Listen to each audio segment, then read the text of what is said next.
All right, we're all muted down. We're all good to go. I thank everyone for being with us, whether you're with us on the bridge or whether you're with us on the YouTube stream, or you're joining us some other time, watching the tape later on.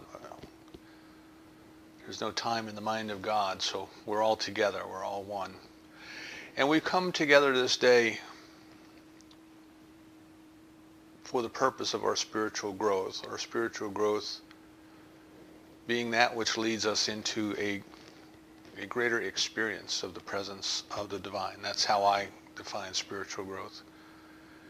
It is not necessarily a different behavior, although we usually do behave differently as we grow, but behavior won't cause the growth. It is not necessarily a different understanding from the intellect, but it's a different experience, a knowing from the experience.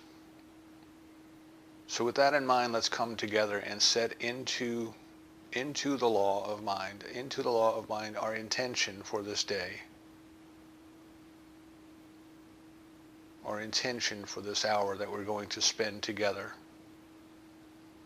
And let us recognize that there's only one life, and it is God, and it is perfect. And it creates by an act of involution, that is, it speaks its word, it states its desire or its command.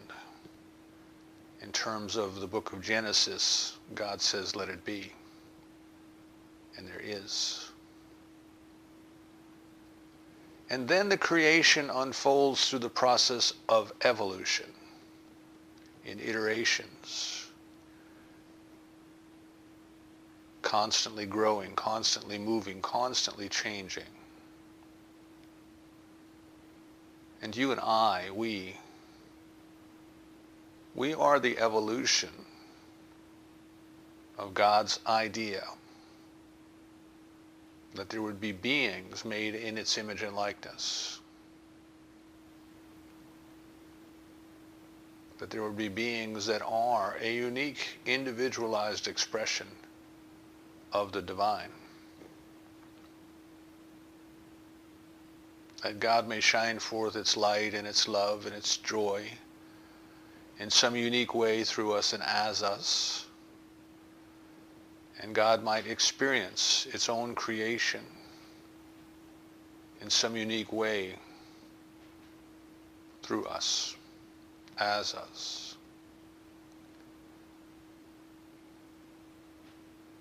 We recognize then that all of the goodness that we could ever want, that we have ever been seeking, all of the love, all of the kindness, all of the joy, all of the health, all of the supply, all of the friends, all of the teachers, everything that is appropriate for our full and complete expression of the divine life that has created us out of itself has already been provided. What this means then is that our growth is not an additive process. We're not trying to get more to us. We're not trying to get God to do something that God hasn't already done. But our growth is a process of letting go. Letting go of everything and anything within consciousness that up until now may have caused the appearance of a restriction or limitation of the goodness of God in our lives.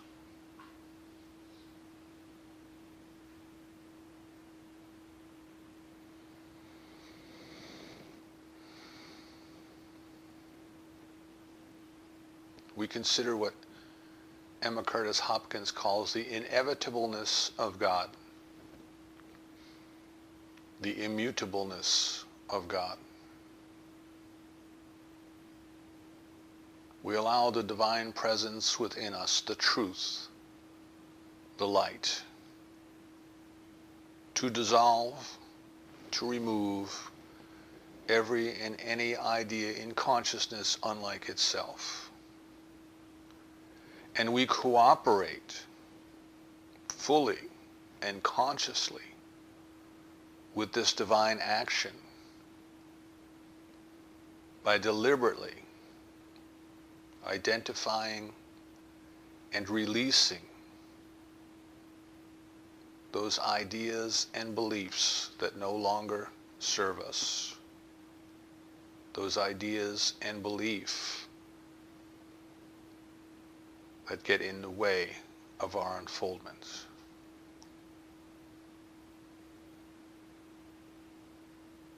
We recognize that a ship that wishes to sail must untie itself from the dock.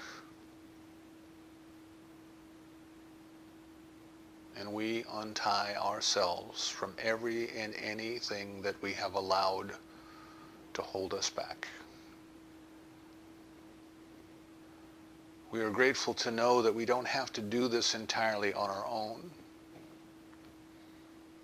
that we speak our intention, our declaration, into the same power, the law of mind that created the universe when God said, "Let it be." And that power is right now doing whatever needs must be to produce whatever change or changes as may be required in our consciousness and in all consciousness for the complete release of every and anything within us that gets in our way.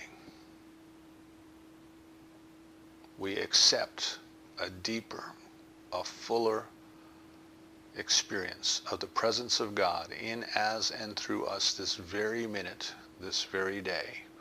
And we release this treatment to that law, that power, so certain it is done, that we say together, and so it is.